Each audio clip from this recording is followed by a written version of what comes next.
தாயே தமிழே, தலைநாள் அமுதே, இந்நன்னாளாம் பொன்னாளில் உனக்கு சாமரம் வீசுகிறேன், சந்தனம் பூசுகிறேன் என்று சொல்லி தாய் தமிழை வணங்கி விநாயகர் சதுர்த்தி சிறப்பு பட்டிமன்றம் வசந்த் டிவியின் கோடான கோடி ரசிக பெருமக்களுக்கு வணக்கத்தை சொல்லி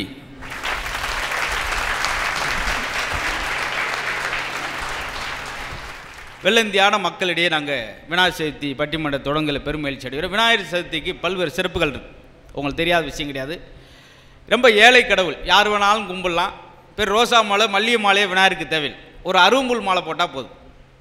ஏன்னா அனலாசுரன்றவே பெரிய ஒரு அரக்கை எல்லாரையும் பெரிய வன்முறைப்படுத்திக்கிட்டு இருந்தால் தேவர்களே முடியலை, கடவுள்களுக்கே முடியலை. அப்போ வந்து விநாயகர்கிட்ட ஒப்பிட்டாங்க. அனலாசுரன் எங்களை பெரிய இம்சை பண்ணுறான், கடவுளே விநாயகரே எப்படியாவது காப்பாற்றுங்க அப்படின்னா அனலாசுரனை விநாயகர் எடுத்து முழுங்கிடுவார். அப்போ உடம்பு எப்படி இருக்கும்? உடம்பே கொதிக்குது. விநாயகருக்கு என்னமோ தண்ணி தெளிக்கிறாங்க, ஒன்றும் முடியலை. அப்போ குளிச்சு படுத்துருக்கு என்ன நிறைய அரும்புல்லை கொண்டு வந்து விநாயகர் முழு சாப்பிட்டோன்னா உடனே குளிச்சு ஆகிட்டார். அதுலேருந்து விநாயகருக்கு அரும்புல் பிடிக்கும்னால தான் யார் வேணாலும் ஒரு அரும்புலை வச்சு கும்பிட்டா அவ்வளோ புண்ணியம் சொல்லி எல்லாருக்கும் மாற்று மதத்துக்காரங்களுக்கு கூட விநாயகரை பார்த்தோன்னே பிடிக்கும், அந்த அமைப்பை பார்த்தோன்னே. அப்படி அழகான விநாயகருக்கா. ஏன்னா பொதுவாக நம்ம தேங்காய் வாழைப்பழம் வந்து சாமிக்கு படைக்கிறோம். இது வரைக்கும் ஏன் தேங்காய் வாழைப்பழம் மட்டும் கடவுளுக்கு வைக்கிறோம்ன்றது நிறையா பேருக்கு தெரியாது. இளைய தலைமுறை தெரிஞ்சுக்கிட்டோம்ன்றக்காக சொல்கிறது. இப்போ ஒரு கொய்யாப்பழத்தை சாப்பிட்டு கொய்யா விதை போட்டோன்னா கொய்யா மரம் வருது, மாம்பழத்தை சாப்பிட்டு அந்த கொட்டையை போட்டோன்னா மாம்பழம் வருது. எங்கேயாவது வாழைப்பழத்தை சாப்பிட்டு விதையை போட்டோன்னா வாழை மரம் வந்திருக்கா?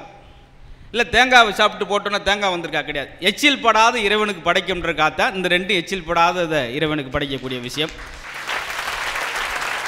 இதெல்லாம் பட்டிமன்றத்தில் பேசுகிறது ஒரு முறை, அதுக்காக பேசுகிறோம். நீங்கள் முறைச்சி பார்க்கக்கூடாது.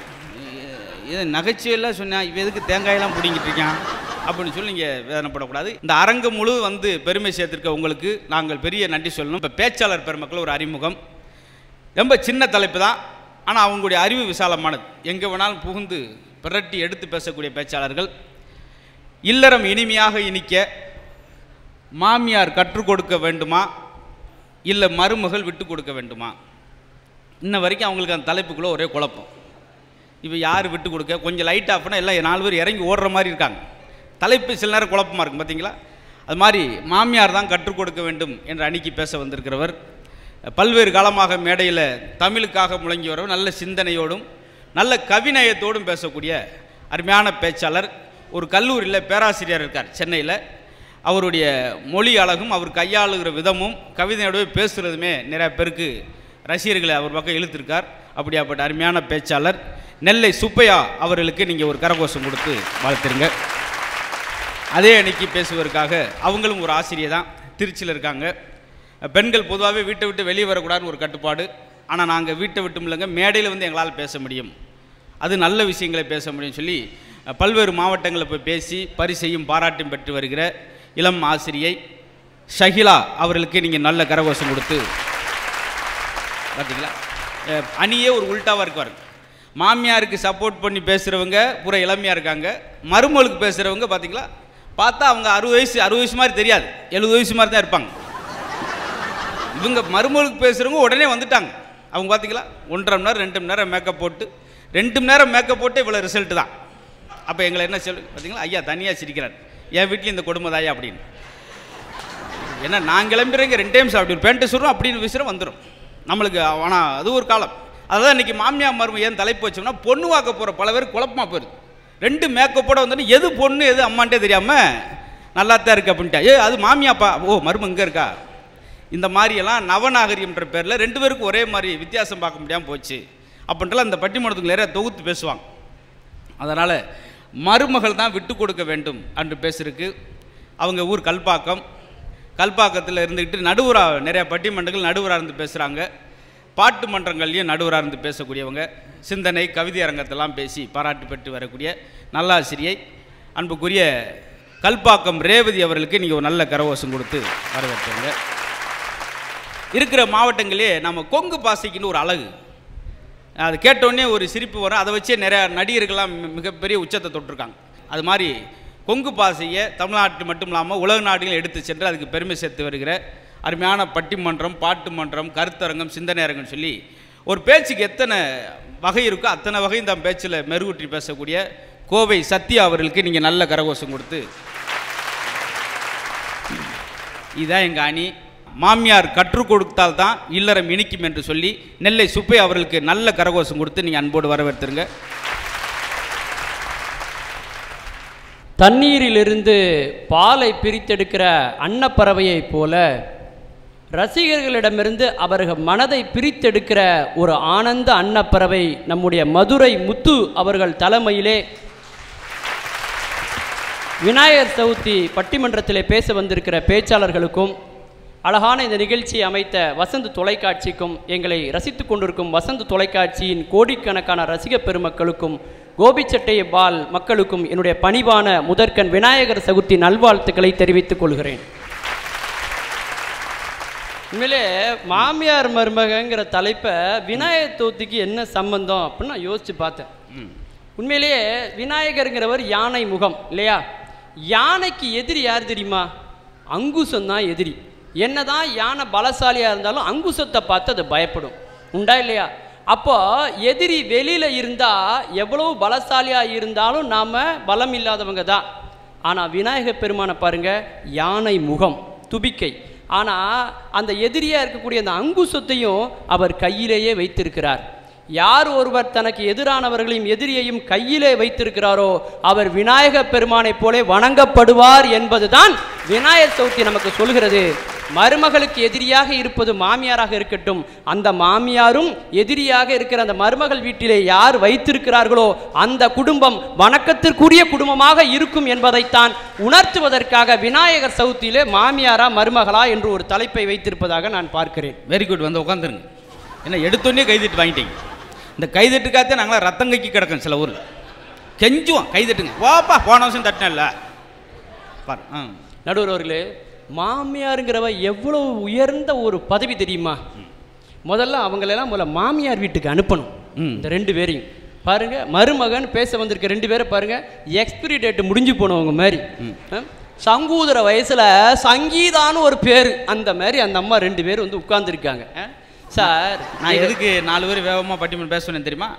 சுகர் பேஷண்ட் அவங்க கொஞ்சம் டயம் ஆச்சுன்னா விக்கு விக்குன்னு கை காலை இழுத்துருவாங்க. அதுக்கு தான் நம்ம வேகமாக இழுத்துருவோம். நடுவர் அவர்களே, ஒரு ஊரில் மாமியார் சங்கம்னு ஒன்று இருந்தது, மருமக சங்கம்னு ஒன்று இருந்தது.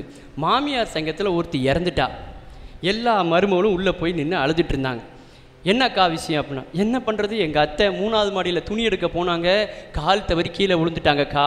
பக்கத்தில் இருக்க மருமக சங்கத்தில் ஒருத்தி சொல்கிறா, என்ன பண்ணுறது, எங்கள் வீட்லேயும் தான் மாமியார் இருக்கா, எங்களுக்கும் 4 மாடி இருக்குது, ஒரு நாள் அப்படி நடந்த மாதிரியே தெரியலேடி. அதுக்கு அவ சொன்னா, அவங்களா விழுவாங்கன்னு பார்த்தா நடக்குமாக்கா, நாமளா பார்த்து தான் நேரம் பார்த்து தள்ளி விடணும் அப்படின்னா. நடுவர் அவர்களே, யோசிச்சு பாருங்க, உலகத்திலே மிகப்பெரிய சேல்ஸ்மேன் யார் தெரியுமா? நீ கொண்டு 2 குழந்தைகளையும் கொண்டுட்டு வந்துட்டு நம்ம சந்தோஷமா இருக்கலாம்னு ஐடியா கொடுத்து ஒரு பொண்ணை கேன்வாஸ் பண்ணாம பாருங்க, அவனை விட ஒரு பெரிய சேல்ஸ்மேன் பார்க்க முடியாது சார்.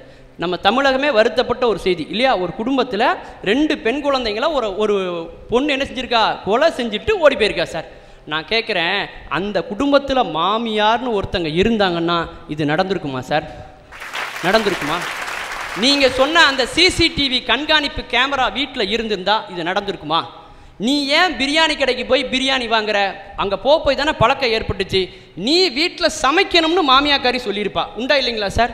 இன்றைய மருமகள்கள் சமைக்கிறதே ஒரு சர்வதேச அவமானமாக கருதுறாங்க சார். தெரியுங்களா? சமைக்கிறதே சர்வதேச அவமானமாக கருதுறாங்க. நீ வீட்டில் சமையல் பண்ணால் பிரியாணி கடைக்கு போக வேண்டிய அவசியமே இல்லை.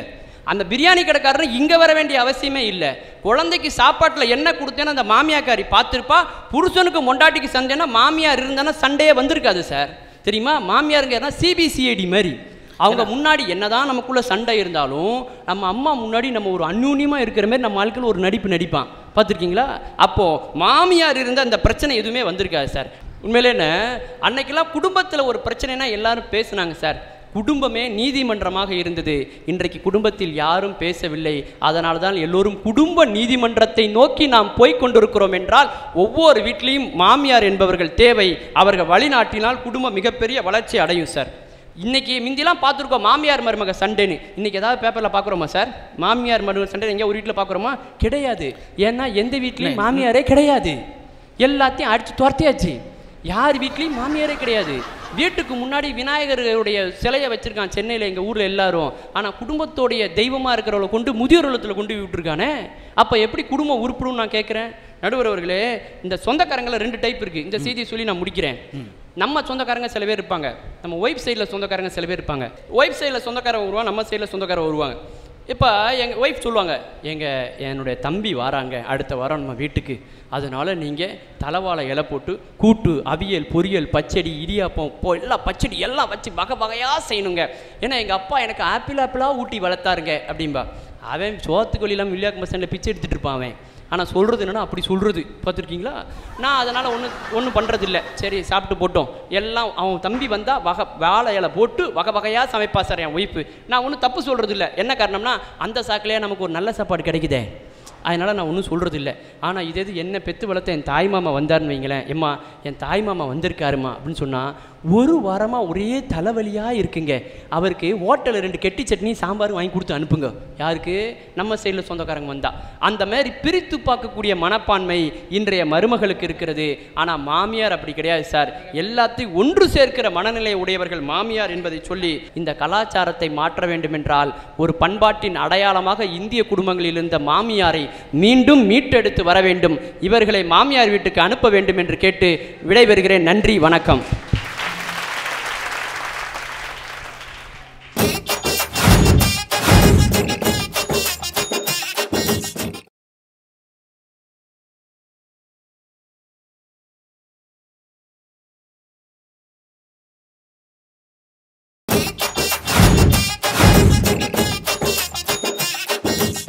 மரும விட்டு கொடுக்க வேண்டும் என்று சொல்லி கல்பாக்கம் நல்லாசிரியர் ரேவதி அவர்களுக்கு நீங்கள் நல்ல ஒரு கரகோஷம் கொடுத்து அன்போடு வரவேற்றுங்க. பாலும் தெளிதேனும் பாகும் பருப்பும் இவை 4ம் கலந்துனக்கு நான் தருவேன். கோலம் செய் துங்கக் கரிமுகத்து தூமணியே, நீ எனக்கு சங்கத்தமிழ் 3ம் தா என்று விநாயக சதுர்த்தி திருநாளில் விநாயக பெருமானை வணங்கக்கூடிய இந்த நல்ல நாளிலே மிகச்சிறந்த ஒரு பட்டிமன்றத்தை ஏற்பாடு செய்து உலகெங்கும் இருக்கக்கூடிய வசந்த் தொலைக்காட்சி ரசிக பெருமக்களை மகிழ்ச்சியில் ஆழ்த்தியிருக்கும் வசந்த் தொலைக்காட்சிக்கு எங்கள் பட்டிமன்ற குழுவின் சார்பிலே வணக்கங்களை தெரிவித்துக் கொள்கிறேன். நடுவர் அவர்களே, சொல்லுங்க. திருவாரூர் தேர் அழகு, ஆஹா, திருவிடை மருதூர் தெரு அழகு, மன்னார்குடி மதில் அழகு, இந்த பட்டிமன்றத்திலேயே நீங்க தான் பேர் அழகு. ஐயோ, என்ன திடீர்னு இப்படி சொல்லிவிட்டீங்க? நான் ஏதோ பாயிண்ட் ஓட நினைச்சுக்கிட்டு இருக்கேங்க. தண்ணி சாப்பிட்றீங்களா? மோர் பட்டிமன்றத்தை கூட அப்புறம் பேசு, இந்த மாதிரியே பேசுங்க, நல்லா இருக்கு. நடுவர் அவர்களே, நம்ம சுப்பையா இருக்காருல்ல, அன்னைக்கு அப்படியே தலையெல்லாம் வீங்கி வேக வேகமாக ஓடி வந்தார் மனுஷன். ஏன் இப்படி ஓடி வரீங்க சுப்பையா, என்ன ஆச்சுன்னு? என் பொண்டாட்டி பாத்ரூமில் வழுக்கி விழுந்துட்டா அப்படின்னாரு. அதுக்கு உங்க மண்டை ஏன் வீங்கி இருக்குன்னு அதை பார்த்து கொஞ்சம் லைட்டாக நான் சிரிச்சிட்டேன்னாரு. முடிஞ்சா? ஒழுங்காக இருக்கணும்ல, எப்போ பார்த்தாலும் அம்மா கொண்டு மாதிரி அம்மா பக்கமே சாஞ்சிக்கிட்டு இருந்தா அப்புறம் பொண்டாட்டிக்கு கோவம் வருமா இல்லையா? கோவில்னா சாமிக்கு முக்கியத்துவம், வீடுன்னா மாமிக்கு தான் முக்கியத்துவமா? ஆஹா, சாமி மாமி கை தட்டிடுறேண்ணே. என்ன நீங்கள் இவ்வளோ யோசனை இருக்கக்கூடாது. இப்போ பட்டிமன்ற ட்ரெண்டே தான், சாமி மாமி, அவ்வளோதான். ஆனால் நடுவர் அவர்களே, இப்போ இந்த கல்யாணம் ஆகி இப்போ பொண்ணு பார்க்கறதுக்கு ஒரு சம்பவம் நடக்குது இல்லை? நீங்கள் கூட பொண்ணு பார்க்க போயிருப்பீங்க. இப்போ எங்கள் வீட்டுக்கார் எங்கள் மாமா என்ன பொண்ணு பார்க்க வந்தப்ப 1 வாரம் ஆயிருக்குமே, சுற்றி வரணும் ஆட்டோ எடுத்துட்டு, லெஃப்ட் போ ரைட் வாயா அப்படின்னு. அப்புறம் 10 நாள் சரி நாங்கள் போயிட்டு இன்னும் கொஞ்சம் அப்புறம் வந்து பார்க்குறோம் அப்படின்னு. நீங்கள் சொல்கிறது உண்மைதான். அப்பையும் கொஞ்சம் கழுக்கு முழுக்குன்னு கொஞ்சம் கஷ்கு முஷ்குன்னு இப்படி தான் நான் இருப்பேன். ஏன் பொண்ணை கொண்டு போய் முதல்ல காட்டுவானேன்னு எங்கள் அப்பா அம்மா உங்களை நீங்களே வர்ணிச்சுக்கிற இன்னைக்கு தான் பார்த்துருக்கேன். தழுக்கும் பொழுக்குன்னு அப்படி டிஃபன் எல்லாம் கொண்டு வந்து வச்சுட்டு கடைசியில் எங்கள் வீட்டுக்காருக்கு முன்னாடி கொண்டு போய் என்னை நிறுத்தினாங்க.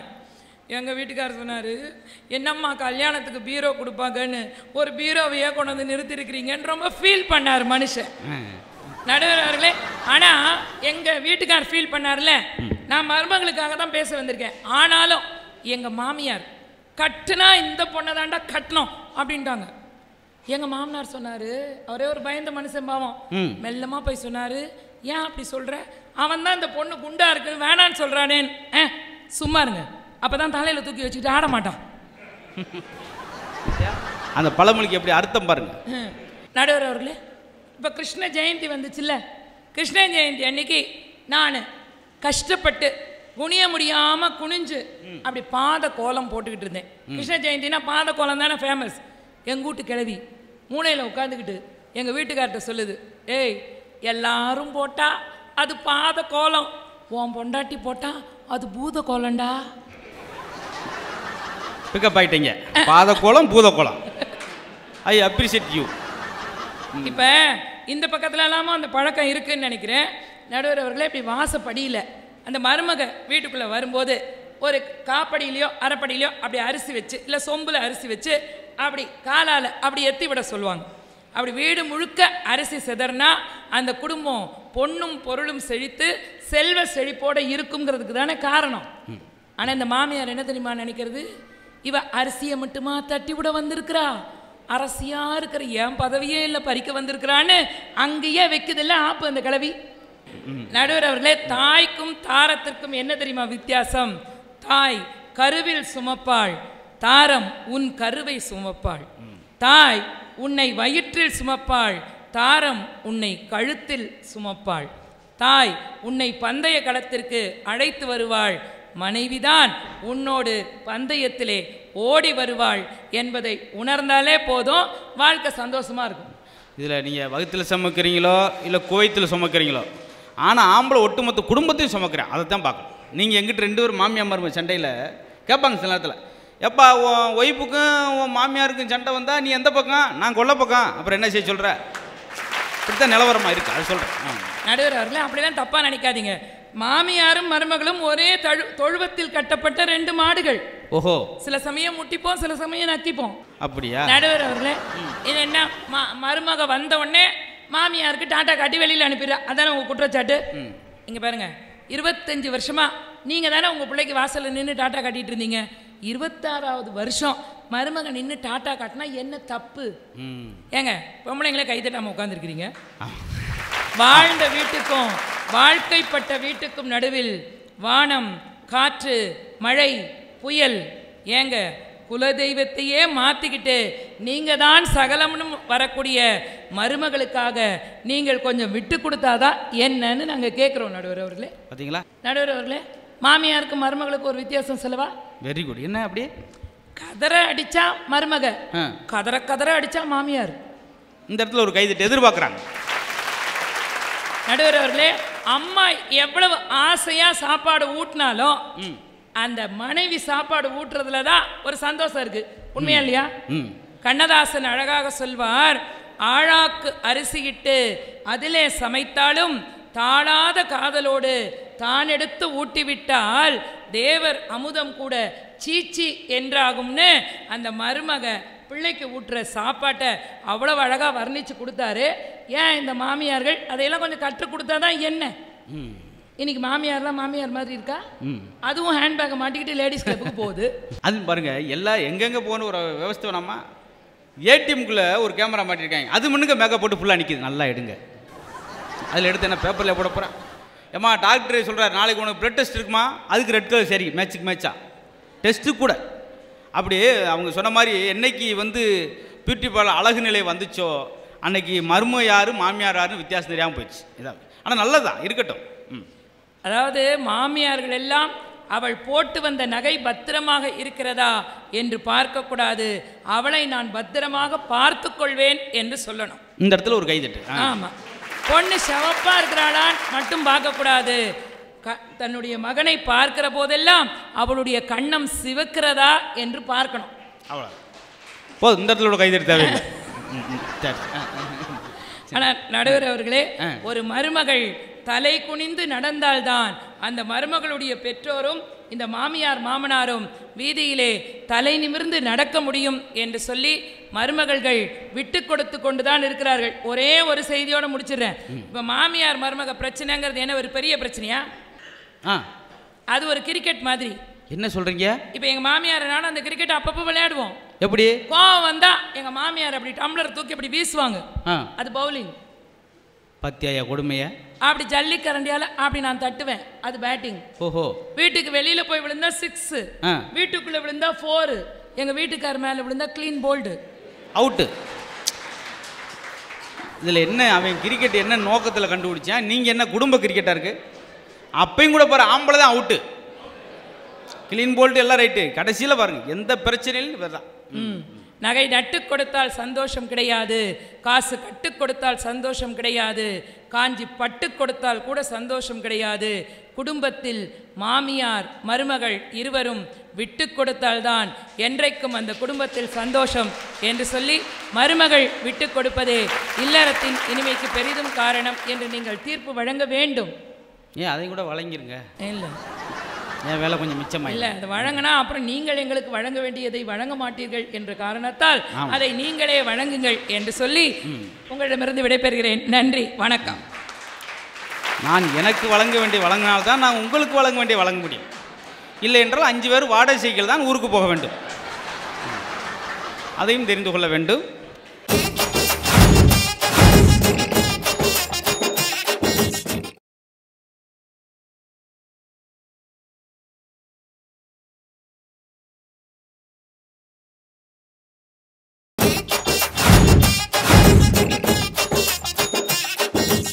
அழகாக முடிச்சிருக்காங்க. 2 அணிக்கும் அழகழகான பேச்சு.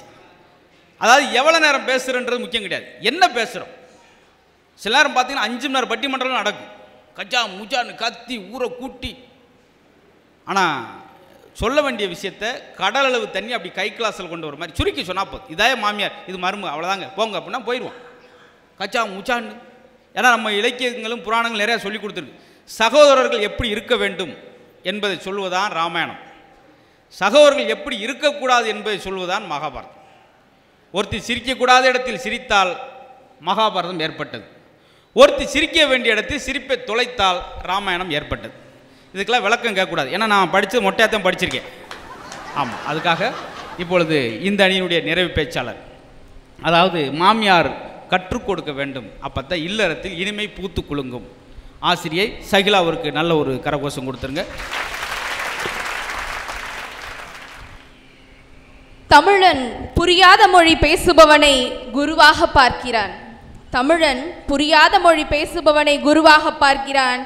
சரியாக தமிழ் பேசுபவனை குருகுருவென்று பார்க்கிறான். அவனை பொறுத்தவரையில் மம்மி, டேடி, ஆன்டி, அங்கிள் என்பது கண்ணியம். அம்மா, அப்பா, அத்தை, மாமா என்பது அந்நியம்.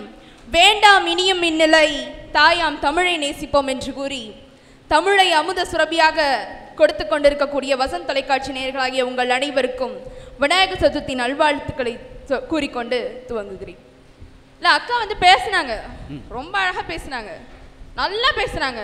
ஆனால் என்ன பேசுனாங்கன்னு அவங்களுக்கும் தெரியாது, எங்களுக்கும் தெரியாது. அப்படி தான் பேசுவாங்க அவங்க.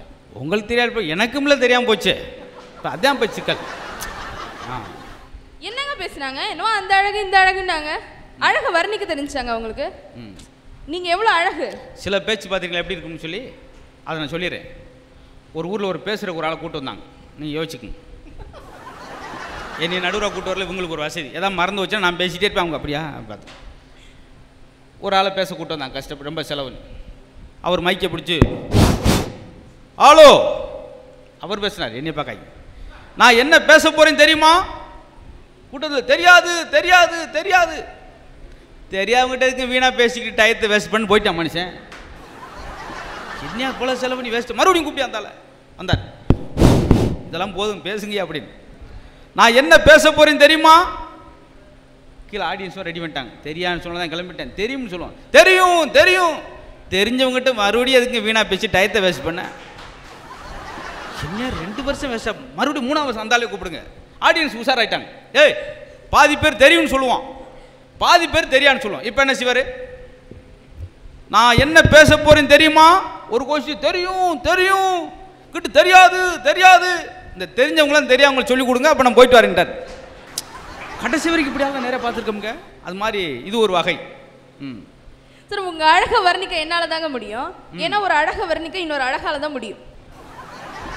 நாங்கள் அழகு கண்ணு கட்டு திசையில் எங்கன்னு பார்க்குறோம், கண்டுபிடிக்க முடியல. உங்களை வர்ணிச்சு ஒரு 4 வார்த்தைங்க. பூக்களின் வித்து நீங்கள், புன்னகையின் சொத்து நீங்கள், ஆண்களின் கெத்து நீங்கள், அவதாரம் 10 நீங்கள், தமிழ் கடையும் மத்து நீங்கள், பட்டிமன்றத்தின் சொத்து நீங்கள், மதுரை கண்டடித்த முத்து நீங்கள். நல்லபடியாக கை தட்டுறீங்களா, வகுத்தறிச்சல கை தட்டுறீங்களா? சரி சரி. இத்தகைய நடுவருக்கும் நெற்றிக்கண் திறப்பினும் குற்றம் குற்றமேனு சொல்லக்கூடிய என் அணியைச் சேர்ந்திருக்கும், இவர்தானா? பொய்களை மூட்டையாக கட்டிக்கொண்டு புழுகுவதே தொழிலாக கொண்டு அமர்ந்திருக்கக்கூடிய எதிரணியைச் சார்ந்திருக்கும் என் வணக்கங்களை கூறி கோபிவால் மக்களையும் வாழ்த்தி தொடங்குகிறேன். என்ன பிரச்சனைங்க இப்ப? ஓ, இனிமேலும் தொடங்கவே போறீங்களா? என்னதான் பிரச்சனை? நான் தான் கேட்கிறேன், என்ன பிரச்சனை? போங்க. பிரச்சனை இப்போ நீங்கள் தான் 3/4 மணி நேரம் பேசிட்டு பார்த்தீங்களா? எங்கள் ஊரில் ஒரு பச்சை இருக்காரு 1.25 மணி நேரம் பேசிட்டு இது என்னுடைய 300 அப்படின்றார். தொப்புன்னு விழுந்தாங்க 30 பேர் கீழே. 300 1.25 மணி நேரமா? முடிவு வரைக்கும் அந்த ஆள் முடிஞ்சுட்டார் கீழே. இல்லறம் இனிக்க செய்யறது யாரு? மாமியாரா மருமகளா?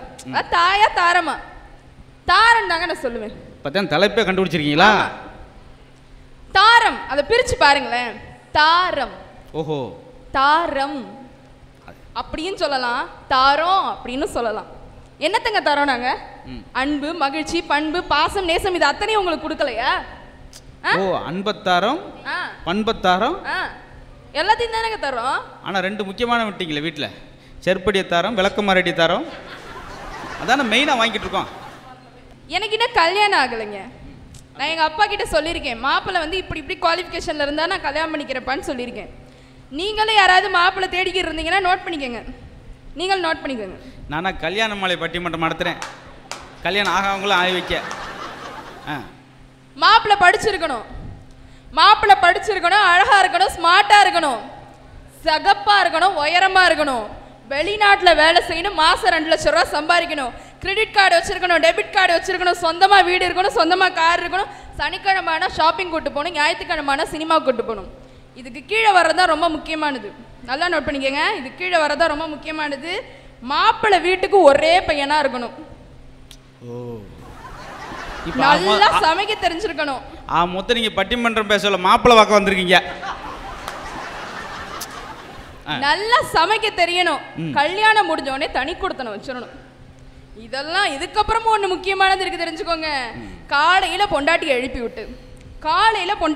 விட்டு குடிக்க காபி போட்டு கையில் கொடுத்துட்டு, படிக்க பேப்பரையும் கையில் எடுத்து கொடுத்துட்டு, பல்லு விளக்க பேஸ்ட் ப்ரஷ்ஷை எடுத்து கொடுத்துட்டு, குளிக்கிறதுக்கு சோப்பு ஷாம்பு டவல் எடுத்து கொடுத்துட்டு, குளிச்சுட்டு வர்றதுக்குள்ளாக்க புடவையை அயன் பண்ணி வச்சு, புடவையை கட்டிட்டு வர்றதுக்குள்ளாக்க இட்லியை சுட சுட எடுத்து கொடுத்து, அந்த இட்லிக்கு தொட்டுக்க மல்லி சட்னியா, புதினா சட்னியா, தேங்காய் சட்னியான்னு எல்லா சட்னியும் சமைச்சு வச்சுட்டு, உடனே கை கழுவுறதுக்கு தண்ணி எடுத்து கொடுத்து, அந்த கையை துடைக்கிறதுக்கு கையில் துண்டு எடுத்து கொடுக்கணும். பார்த்தீங்களா?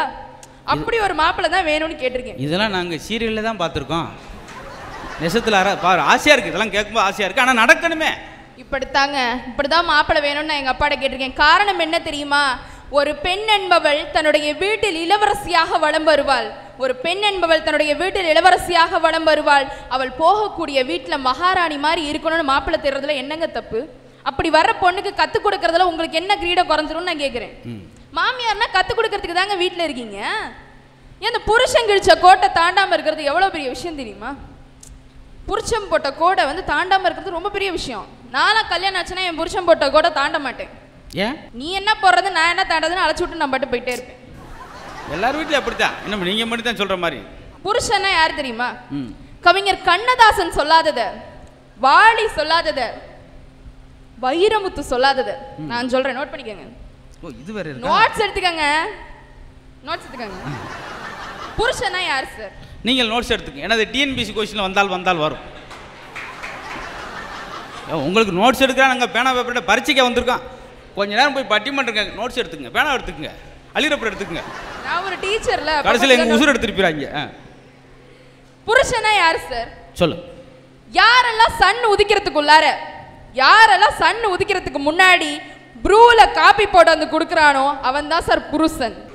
ஓ, நீ வேற ஒன்றும் பெருசாக ஆழமாக போகிறீங்க. புருஷன் புரு காப்பி போட்டு கொடுக்குறவன் சன்னு. நம்ம தலையெழுத்த பார்த்தீங்களா? அப்படிப்பட்ட புருஷனுக்காக தன் அம்மா, அப்பா, உற்றார், உறவினர், தங்கை, அண்ணன் எல்லாத்தையும் விட்டுட்டு அந்த மருமகள் வீட்டுக்கு வராளே, தன்னுடைய குலதெய்வத்தை கூட மாற்றிக்கொண்டு அவளுக்கு நீங்க கற்றுக் கொடுக்கறதுல என்ன தப்புன்னு தான் நான் கேட்குறேன். ஒன்றும் இல்லைங்க. இன்னும் இல்லறம் இனிக்க இந்த தலைப்பெல்லாம் கூட வேணாங்க. இந்த மருமகள் விட்டு கொடுக்கணுமா, மாமியார் கற்றுக் கொடுக்கணுன்றதெல்லாம் வேணாம். 2 டிப்ஸ் தரேன், அதுக்கும் நோட்ஸ் எடுத்துக்கங்க. 2 டிப்ஸ் தரேன். இல்லறம் இனிக்க இந்த 2 மட்டும் ஃபாலோ பண்ணீங்கன்னா போதும். இதுக்கு தான் இந்த டீச்சர்லாம் கூட்டு வரக்கூடாது. எல்லாத்துக்கும் நோட்ஸ் எடுத்துங்க. நாளைக்கு ஹோம் ஒர்க் இருக்கு, வந்துருங்க. ஒன்றுமில்ல, காலையிலேருந்து வேலை செஞ்சு கலைச்சிட்டிங்களா? காலையிலேருந்து வேலை செஞ்சு கலைச்சிட்டிங்க. ஆஃபீஸ்க்கு அனுப்பி பிள்ளைங்களை ஸ்கூலுக்கு அனுப்பி இதெல்லாம் முடிச்சிட்டிங்க. ரொம்ப அசதியாக இருக்கா? ஒன்றே ஒன்று மட்டும் சொல்லுங்கள். நைட்டு டின்னர் என்னால் சமைக்க முடியல. ஒரே ஒரு ஐடியா தான். மாமியார்கிட்ட போய் ஒரே ஒரு வார்த்தை சொல்லுங்களேன். வருஷம் ஃபுல்லாக மாமியார் நமக்கு தான் சமைச்சு கொடுக்கும். அது என்னமோ தெரியலத்த, நீங்கள் சட்னி அரைச்சா, நீங்கள் மாவாட்டி இட்லி ஊற்றுனா உங்கள் பிள்ளை 2 இட்லி கூட சாப்பிட்றாருன்னு மட்டும் சொல்லி பாருங்க. அன்னையிலேருந்து உங்கள் மாமியார் உங்களுக்கு தான் அடிமை. இப்படித்தாங்க இருக்கணும். குடும்பம் என்பது விட்டு கொடுத்து போகிறது இல்லைங்க, அதுலேயும் கொஞ்சம் கற்றுக் கொடுக்கணும் என்று கூறி வாய்ப்பளித்தமைக்கும் வாய்மொழி கேட்டமைக்கும் நன்றி பாராட்டி விடைபெறுகிறேன். நன்றி, வணக்கம்.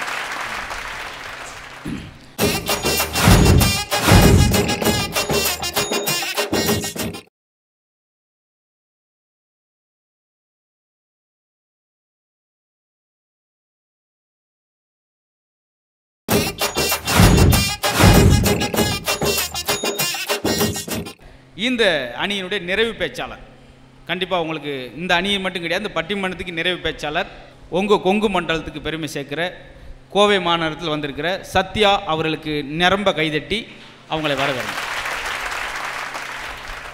5 கரத்தினை யானை முகத்தினை இந்தின் இளம்பிறை போலும் எயிற்றினை நந்தி மகந்தனை ஞான கொழுந்தினை புந்தியில் வைத்தடி போற்றுவேனே என்று விநாயகப் பெருமானை வணங்கி, வீழ்வது நாமாக இருந்தாலும் வாழ்வது தமிழாக இருக்கட்டும் என்று தமிழ் பெருமான் முருகனையும் வணங்கி, உண்மையாகவே நடுவர் அவர்களே உங்களுக்கு நான் ஒரு நன்றி சொல்லணும். ஏன்னா நான் பிறந்து வளர்ந்தது கோயம்புத்தூராக இருந்தாலும் கூட நான் வாக்கப்பட்டது இந்த கோபிச்செட்டிப்பாளையம். இங்கே இருக்கிற ஒத்த குதிரை தான் எங்கள் மாமியார் வீடு. எங்கள் கோபிச்செட்டிப்பாளையத்தை பற்றி பெருமையாக சொல்லணும் நடுவர் அவர்களே. இந்த பக்கம் திரும்பினா பச்சைமலை, இந்த பக்கம் திரும்பினா பவளமலை, நிமிந்து பார்த்தா பாரியூர், தள்ளி போனால் பண்ணாரின்னு சுற்றி சுற்றி சுற்றி சுற்றி தேவாலயங்களாக இருக்கக்கூடிய ஒரே ஊர் கோபிச்செட்டிப்பாளையம் தான் நடுவர் அவர்களே. அந்த ஊரில் வந்து நின்று பேசுறதுலையே பெருமைப்படணும் நம்ம. ஆனால் உண்மையாகவே சொல்லணும், 3 பேரும் வந்து பேசினாங்க, எங்கனையே சேர்ந்தவங்களும் பேசினாங்க. ஆனாலும் எங்கள் ஊர் பெருமையை எங்கள் மக்களை பாராட்டாமல் போயிட்டாங்க.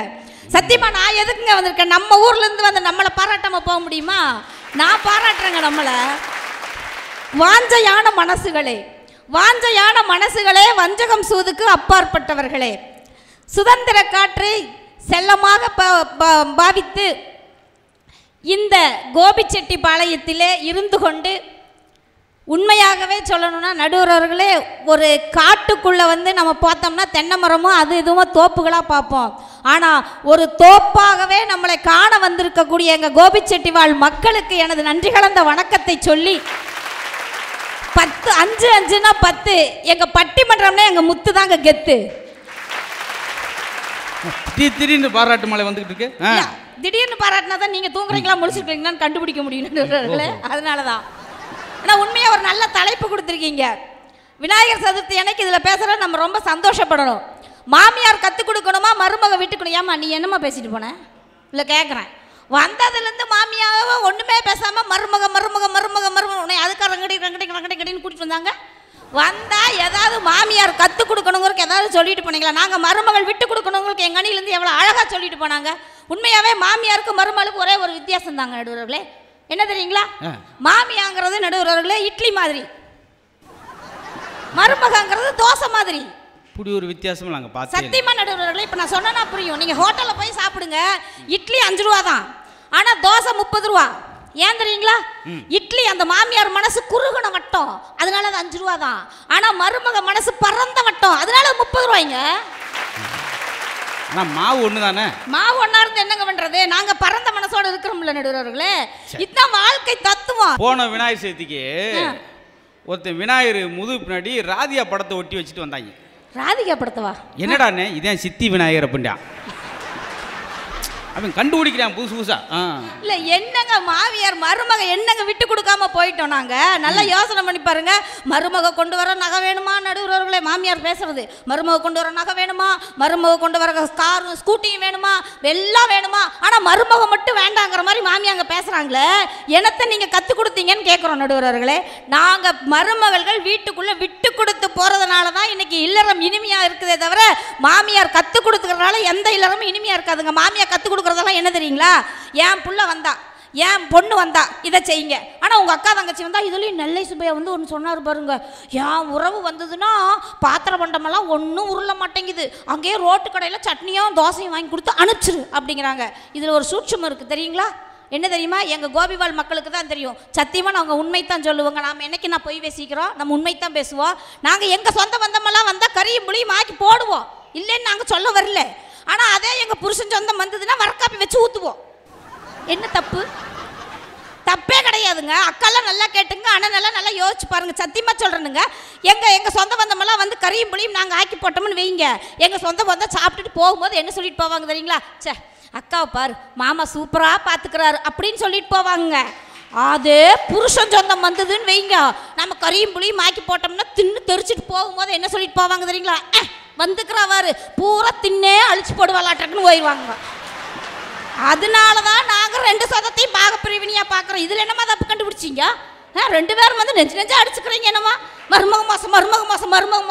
இந்த மருமக தான் மோசம் இல்லை, உங்கள் அம்மா தான் நல்லவங்கன்னு சொல்கிறீங்களா? அப்புறம் ஏன் மீசை முளைக்காதுக்கு முன்னால் உங்கள் வீட்டில் பொண்ணு இருக்குதா, உங்கள் வீட்டில் பொண்ணு ஏன் ஜாதகம் தூக்கிட்டு அலையிறீங்க? வீட்டுக்குள்ளேயே கும்மி அடிக்க வேண்டியதானோ? பொண்டாட்டி மட்டும் கட்டிக்குவாங்களாமா, பொண்டாட்டி செய்கிறது மட்டும் தப்பாமா? இது எந்த ஒரு நியாயம் நடுவர் அவர்களே? போனா போச்சாது, நானும் பொம்பளை ஒரு அடக்கமாக உட்காந்துருக்கலாம், நானும் பார்த்துனுங்க. வந்ததுலேருந்து 2 பேரும் அந்த போடு ஓட்டுட்டு போகிறாங்க, நம்ம எத்தனை எப்படி சும்மா விட்டு போட்டு போகிறது? ஆனால் சத்தியமாக நானெல்லாம் நடுவர்களே கல்யாணத்துக்கு முன்னாலெல்லாம் பார்த்தீங்கன்னா சூடாக காஃபி குடிப்பேங்க. ஆமாம், சாப்பிட்டா சூடாக சாப்பிடுவேனுங்க. இப்படி எடுத்து தட்டில் வச்சு அந்த சூடு பிறகு ஆவி பிறக்க சாப்பிடுவேன். சாப்பிட்டுட்டு நான் ஆனா வாயிலேருந்து போக வரும், அந்த அளவுக்கு சாப்பிடுவேங்க சூடா. ஆவி பிறக்க சாப்பிடுவீங்களா? என்ன சுடாட்டில் உட்காந்து சாப்பிடுவீங்க? எல்லாம் நடுவர்களே அப்படி சூடா சாப்பிடுவேன்னு சொன்னேன். ஆனால் கல்யாணத்துக்கு அப்புறம் பாருங்க நடுவர்களே, நான் எதையுமே சூடா சாப்பிட்றது இல்லை, எல்லாம் ஜில்லுன்னு அதுவும் ஃப்ரிட்ஜுக்குள்ளே வச்சு குளுன்னு சாப்பிட்றேன். ஏன் தெரியுங்களா? என் நெஞ்சுக்குள்ளே மாமா இருக்கார்ல, சூடா சாப்பிட்டா சுற்றுமில்ல அவருக்கு. மாமா நடுவர்களே அதுக்கு துப்பாக்கி எடுத்து எங்களை சுட்டுருக்கலாம் 4 பேரை. நடுவர்களே மாமாவை அவ்வளோ சந்தோஷமா வச்சுக்கிறோங்க. அதை தான் பொண்ணுங்கிறவ எப்படி இருக்கணும்னு அதே கவியரசு தான் சொன்னாரு. தென்னை மரத்தோப்பாக தேவார பாட்டாக புன்னை வரம் பூச்சொரிய சின்னவளை நீயாடு, கண்டாங்கி முன்னாட கண்டமணம் பின்னாட, 2 பக்கம் நாடாட சின்னாலே நீயாடு, சின்னவளை நீயாடு, கட்டோடு குழலாடாட ஆட. எவ்வளவு அழகு நடுவர்களே! இவ்வளவு அழகா ஒரு பொண்ணு வாழ்க்கைக்குள்ள வந்தாதான் வாழ்க்கை சந்தோஷம் நடுவர்களே. உங்க கொங்கு பாச பேசணும்னா கை தட்டுறீங்க நிறையா. ஏங்க அப்படியெல்லாம் இல்லைங்க. ஏனுங்க யானுங்க வாழ்ந்தானுங்க, யானுங்க தூய்பாட்டானுங்க அப்படின்னா ஏங்க அதெல்லாம் கிடையாதுங்க. அது மாதிரி நீங்க 4-5 லாங்குவேஜ் பழகி வச்சுக்கோங்க. அதாவது அப்படின்னா ஒன்றும் கதையாகாது. அதெல்லாம் கிடையாதுங்க. உண்மையை சொன்னா எங்க கோபிச்செட்டிப்பாளையத்து மக்கள் வந்து நல்லது கெட்டது தெரிஞ்சவங்க. உண்மையை சொன்னா கை தட்டுவாங்க நடுவர்களே, அதுதான் உண்மைங்க. நீங்க அடுத்து வரும்போது ஸ்கிரிப்ட்லாம் எழுதாங்க, யோசிங்க. அவங்க யோசிச்சாங்க பாரு, நான் பிறந்தது வேணா அங்கே இருக்கலாம் கோயம்புத்தூர், என்னை கல்யாணம் பண்ணி கொடுத்த கோபிச்செட்டிப்பாளையம். எங்க சத்தியமா உண்மை. அது மாதிரி நீங்க சும்மா இல்ல இருந்தாலும் அடிச்சு விடணும். ஆனா உண்மையாகவே நடுவர்களே உறவுகளின் சங்கமம் என்பது அந்த குடும்பத்துல தான் இருக்கு. ஏன் தெரியுங்களா? குடும்பம்ங்கிறது எப்படி தெரியுங்களா? 10 பொருத்தங்கள் பார்த்து 9 நவகிரகங்கள் சேர்ந்திருக்கக்கூடிய நல்ல நாளிலே 8 திசையில் ஆணுக்கு பெண்ணும் பெண்ணுக்கு ஆணும் தேடி 7 மலையானே என்று 7 அடி எடுத்து வைத்து அறுசுவை உணவு படைத்து 5 கரத்தானை வணங்கி அறம் பொருள் இன்பம் வீடு என்ற 4 லட்சியமாக கொண்டு 3 முடிச்சு போட்டு இருமனதாக இருப்பவர்கள் ஒரு மனதாக இணைவது வாழ்க்கை நடுவர்களே. இந்த வாழ்க்கையில ஒவ்வொரு பொண்ணும் அம்மா வீட்டிலிருந்து வரும்போதே கத்துக்கிட்டு வர்ற விஷயம் என்ன தெரியுங்களா? மனைவிங்கிற பாத்திரத்தை நம்ம கையில் எடுத்துக்கிட்டோம், மாமியாருங்கிற அந்த வீட்டுக்குள்ள நுழைஞ்ச உடனே யார்கிட்ட எப்படி நடந்து விட்டு கொடுத்து போனா நம்ம வாழ்க்கை ஜெயிக்கும்னு அதை நினைச்சுதான் ஒவ்வொரு பொண்ணும் உள்ள வராளுங்க. எந்த காலத்திலும் நடுவர்களே மாமியார்கள் கற்றுக் கொடுப்பது என்பது அந்தந்த காலகட்டத்தோடு முடிந்து விடுகிறது. ஆனால் மருமகள்களின் பங்கு என்பது எல்லா காலகட்டத்திலும் விட்டுக் கொடுப்பதில் தான் இருக்கிறது. விட்டு கொடுத்து போவதில் தான் இல்லறம் சிறக்கும் என்று நீங்கள் தீர்ப்பு வழங்குவீர்கள் என்று நம்பி வாய்ப்பளித்த நல்ல நெஞ்சங்களுக்கு நன்றி பாராட்டி விடைபெறுகிறேன். நன்றி, வணக்கம்.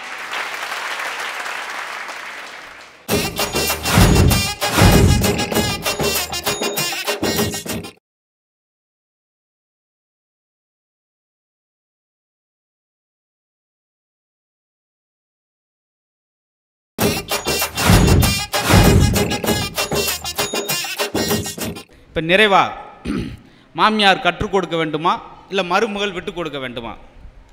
நாங்கள் போகிற இடங்களில் பார்த்தீங்களா நாங்கள் ரொம்ப எதிர்பார்க்குற என்னதுன்னா ரசிகன் இல்லாத அழகும் கலையும் பெருமை கொள்ளாத பண்ணுறது தான். இவ்வளோ நேரம் இந்த நிகழ்வு அழகாக சலசலண்டு போயிடுச்சுன்னா அதுக்கு முக்கிய காரணம் ரசிகர்களாகிய கோவி மக்களாகிய நீங்கள் தான் ரொம்ப முக்கியம். சில ஊர்களில் போயிட்டு நாங்கள் நடுவராக இருந்து வேலை பார்க்குறதுல என்ன செய்யணும்னா அந்த மரியாதை, உங்கள் பாசம் மட்டும் மரியாதை இல்லை, உங்கள் பழக்க வழக்கம் மரியாதைன்றது சொல்ல வரேன். நாங்கள் இறங்கணுன்னு சொல்லுவாங்க. போன வாரம்னா ஒரு ஊரில் பரமக்குள்ளே இறங்கணுன்னு அந்த ஊரில் ஒரு அம்மா, ஏய் மதுரை முத்து வந்திருக்கேன் அந்த விளக்குமாறு எடுங்கடி அப்படின்னு கூட்டி உட்கார வைங்கடி அப்படின்னு. நான் விக்கு நின்ட்டேன். ஏம்மா எது சொன்னாலும் சேர்த்து சொல்லு, படக்குன்னு பயமாக இருக்குது. இப்படித்தான் பார்த்து அது மாதிரி பாசை மட்டும் கிடையாது, உங்களுடைய பக்குவமும். அதே போல் இந்த மைக்கு பார்த்தீங்களா, இந்த நடுவராக இருக்கிறதுல என்ன சிரமம்னா அந்த மைக் வாங்குறதுக்கு, இந்த மைக்காக நாங்களாம் ஏங்குவோம் பேச்சாளர். எனக்கா ஒரு நாள் திடீர்னு நிகழ்ச்சி இல்லாமல் போயிடும், சும்மா இருக்க முடியுமா? திடீர்னு ஒரு நாள் நிகழ்ச்சினா ஒரு வாட்டுக்கு நைட்டு சாம 3 மணிக்கு கதவை பூட்டிட்டு லைட்டை போட்டு மைக்கு மாதிரி பேச ஆரம்பிப்பார். அன்புக்குரிய பொண்டாட்டி அவர்கள் என்ன உறங்கி விட்டீர்கள்? ஏ உசுரை வாங்குற, ஒரு நாள் லீவில் என்ன நான் தான் உனக்கு கிடச்சேனா அப்படி சொல்லி அந்த நாப்பழக்கம். சிலர் நாங்கள் கண்டினியூவாக பேசல எங்களுக்கு நாக்கு துருப்பிடிச்ச மாதிரி ஆகி போயிடும். அது மாதிரி நாங்கள் என்ன தான் பேசுன்றலாம் முக்கியம் இல்லை, நாங்கள் பேசுனது ஒரு 50% தான். அதை நல்லா கைதட்டி குழந்த மாதிரி ரசித்து சிரித்து எங்களுக்கு வேலை வாங்கினது பார்த்தீங்களா, அது உங்களுக்கு தான் மீதி 50%. அதான் கமலஹாசன் சொல்லுவார், ஒரு நகைச்சுவாளன் நல்ல ஜோக் சொல்கிற நகைச்சுவாளன் கிடையாதுங்க, அதை அதே அளவுக்கு உள்வாங்கி கைதட்டுறான் பாருங்க, அவன் தான் அவனை விட பெரிய நகைச்சுவாளன்வாங்க. நல்ல ரசனை உள்ள மக்களை சந்திச்சில்லை எங்களுக்கு கூடுதல் மகிழ்ச்சின்னு சொல்லிட்டு இந்த சொல்லுவோம். சில இடங்கள் போனோன்னா இப்போ பார்த்தீங்கன்னா இந்த ஆர்கனைசர் இருக்கட்டும், நம்ம லைன்ஸ் கிளப்பில் இருக்கவங்களாகட்டும், எல்லாரும் நேரம் பேச தெரிஞ்சவங்க. ஆனால் யாராவது பேசுகிறாங்களா? மைக்கு எங்கிட்ட கொடுத்து நீங்கள் பேசுங்க, எல்லாமே பெரிய கல்வியாளர்கள், நீங்கள் பேசுங்கன்ட்டு போ. இந்த மாதிரி எங்களுக்கு அமையாது. போன வாரம் ஒரு ஊருக்கு போயிருந்த இடத்துல நிகழ்ச்சி ஏற்பாடு பண்ணவரே 2.5 மணி நேரம் பேசினார். நாங்கள் மைக் போட்டு மல்லாக்கப்படுத்திட்டோம். ஏய் தம்பிக்கு தண்ணி தெளிப்பா அப்படின்னு உட்கார வச்சு 1 மணி நேரம் பேசினார். நல்லா குளுக்கோஸ் சேர்த்துக்கிட்டே பேசினேன் அந்த மேடையில். எப்படி இருக்கும்? அதுலேயும் எங்கள் 5 பேர் உட்கார வச்சுட்டு சொல்கிறார், இப்பொழுது இந்த சிரிப்பு காட்டுறவங்களாம் வந்திருக்காங்க, எங்களை தான் அவ்வளோ மரியாதையா, நாங்களாம் பூரா கிச்சு முட்டா போயிருக்கோம். அதுலேயும் தம்பி குதிரை முத்து, அண்ணே நான் மதுரை முத்து அப்படின்ட்டேன். எதுக்கு சொல்லுன்னா சலசலப்பு அப்படி குழப்பமாக இருக்க மேடையாக பார்த்துட்டு ரொம்ப இதமான ரசிகர்களை சந்திக்க ரொம்ப அரிது. ஆனால் மாமியாருக்கு என்ன சொல்கிறோம்? மாமியாருக்கு என்ன சொல்கிறோம்? இங்கே சொல்லணும், கழுது தஞ்சு கட்டரமானது. மாமியாருக்குண்டே கழுதையாகவே வரும் ரஷ்யா. பார்த்தீங்களா? அது இடது கையை ஊண்டி கர்ப்பமான காலத்தில் எந்திரிக்கிறான்னா ஆம்பளை பையன் பிறக்கும்னு அர்த்தமா. நீங்கள் பெருசாலாம் இன்றைக்கெல்லாம் பெரிய யோசிக்க வேணாம். இன்றைக்கெல்லாம் சயின்ஸ் வந்திருக்கு. ஆனால் அந்த சயின்ஸை முதல்ல கண்டுபிடிச்சாரு நம்ம முன்னோர்கள், அணு அறிவு. பாட்டி, எங்கள் பாட்டி இறக்கும்போது 120 வயசு. எப்படி? மெஷினே கிடையாது. அம்மியில் அரைக்க, சுழல உடைக்க, உரலை இடிக்க, வேர்க்க வேலை செய்யும். அந்த அசுத்த நீர் வெளியே போச்சுன்னா அவ்வளோ ஆரோக்கியம். அதுதான் 120 வயசு. இன்றைக்கி பார்த்தீங்களா 120 வயசு வந்ததுன்னா இன்றைக்கி சர்வசர்வம். அதெல்லாம் பழைய பெண்களை சீதை இடையாள் அப்படின்வாங்க. ஏன் சீதை இடையாள்னா சீதைக்கு இடுப்பு 8 மாதிரி இருக்குமா, இடுப்பு இருக்கா இல்லையான்ட்டே தெரியாது. அதெல்லாம் என்ன வசதினா குழந்தைய உட்கார வச்சா சக்குன்னு உட்கார்.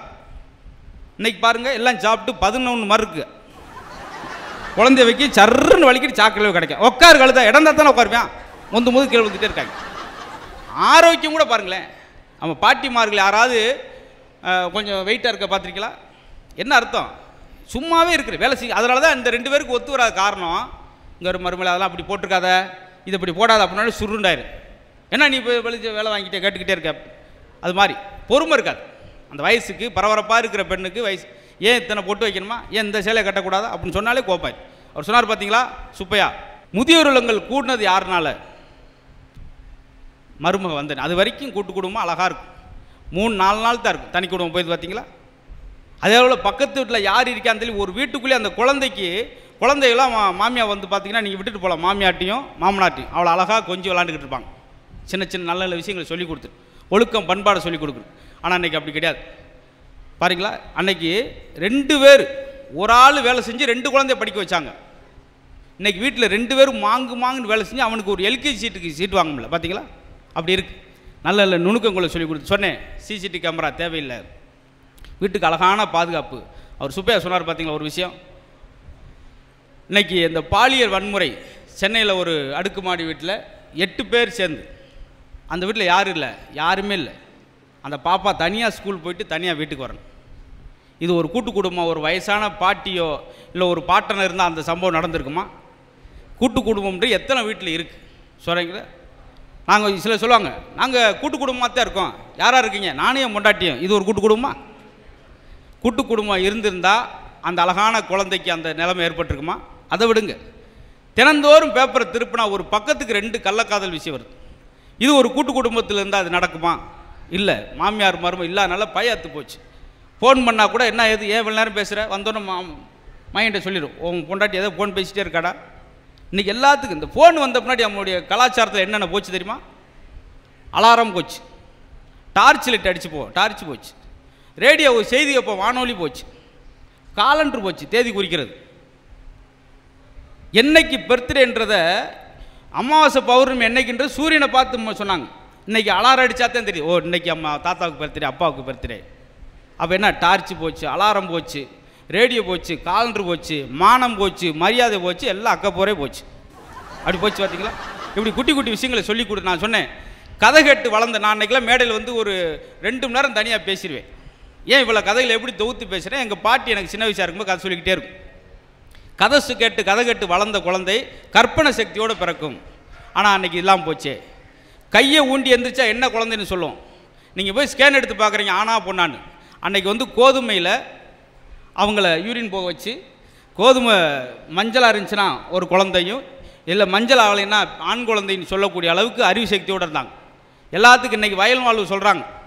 ஒரு இதுக்கு எவ்வளோ இடைவெளி இருக்கணும். அன்னைக்கு பாருங்களேன், பாட்டி சொல்லுவாங்க, தென்னைக்கு இடையில் தேர் போகிற அளவுக்கு இடைவெளி இருக்கணும், நெல்லு கடையில் நண்டு போகிற அளவுக்கு, கரும்பு கடையில் நரி போகிற அளவுக்கு தூரம் இருந்தால் போதும் சொல்லி காலங்காலத்துக்கு மறக்க அளவுக்கு நல்ல நல்ல விஷயங்களை சொல்லி கொடுத்தது. தை பிறந்தா வழி பிறக்கும். ஆனால் இன்னைக்குள்ள மருமலுக்கு தெரியுமா? தை பிறந்தா எப்படி மருமலுக்கு எப்படி தெரியும்? அதுக்கு என்ன விளக்கம்? இது தை மாதம் பிறந்துருச்சு மாமியா, நீ நம்மளுக்கு எல்லாருக்கும் வழி பிறக்கும். அது என்ன அர்த்தம்? அந்த வழி கிடையாது. 5 ஏக்கர் 6 ஏக்கர் நெல் போட்டிருப்பாங்க, பக்கத்தூருக்கு போக முடியாது. அப்போ பக்கத்தூருக்கு போகணுன்னா எப்படி நெல்லுக்குள்ளே போக முடியாது இல்லையா? தை மாதம் தான் அந்த கதிர் எடுத்தோன்னா பக்கத்தூருக்கு போகிறதுக்கு வழி பிறக்கும்ன்றக்காக சொன்னது. தை பிறந்தால் வழி பிறக்கும். இப்படி அனுபவம். ஒரு வீட்டில் ஒரு முதியோர் இருப்பது ஒரு பெரிய லைப்ரரி இருக்கிற மாதிரி. முதியோர் இல்லைன்னா ஒரு லைப்ரரி எரிஞ்சு போனக்கு சமம். ஒரு வீட்டில் வயசான பாட்டியும் தாத்தா இறந்துட்டாங்கன்னா ஒரு லைப்ரரி நூலகமே எரிஞ்சு போனக்கு சமம். ஆக இன்றைக்கெல்லாம் கற்றுக் கொடுக்கறதுக்கு மாமியார் ரெடியாக இருக்காங்க. ஈகோ உள்ள இவ சொல்லி நம்ம கேட்குறதா அப்படின்ட்டு ஃப்ளெக்சிபிளாக போகிறதுக்கு மாமியார் கற்றுக் கொடுக்க ரெடியாக இருந்தால் கூட மருமக கற்றுக்கிறதுக்கு ரெடியாக இல்லை. அந்த ஈகோவை யூ கோன்னு அனுப்பிட்டு மாமியார்கிட்ட கற்றுக்கிட்டு மரும விட்டு கொடுத்து வாழ்ந்தால் அந்த இல்லறம் இனிக்கும் என்று சொல்லி இந்த அருமையான விநாயகர் சதுர்த்தி நல்நாளில் உங்களெல்லாம் சந்திச்சல் பெரிய மகிழ்ச்சி அடைந்து இந்த மீண்டும் கோபிச்செட்டிவாழ் மக்களுக்கும் வசந்தி டிவி நேயர்களுக்கும் எங்கள் பட்டிமன்றம் குழுவின் சார்பில் பெரிய நன்றியை அன்போடு சொல்லி விடைபெறுகிறோம். நன்றி, வணக்கம்.